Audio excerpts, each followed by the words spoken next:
मध्यप्रदेश में एक शख्से आदिवासी युवान पर पेशाब करी अड़धूत करवानी घटना चकडोळे चढ़ी है। पेशाब करनार ए शख्सनी वीडियो वायरल थता लोको में धृणा ऊभी थई है।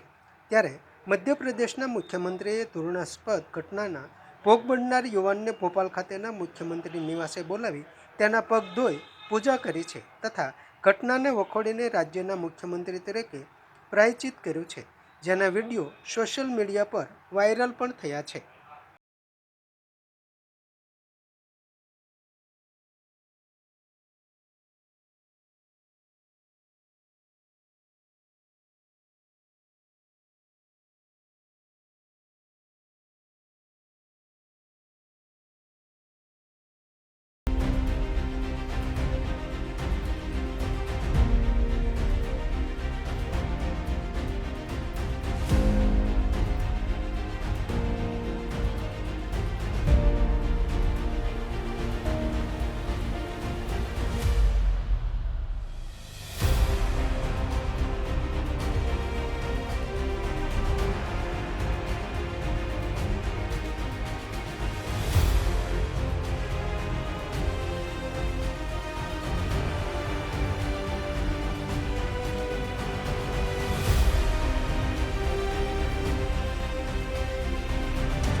समाज માટે सत्य માટે सत्यपूर्ण समाचार प्रसारण आपना मोबाइल पर तरत ज लाइक करो, शेर करो और सब्सक्राइब पण करो और हाँ घंटडी वगाड़वानुं न भूलशो। आभार।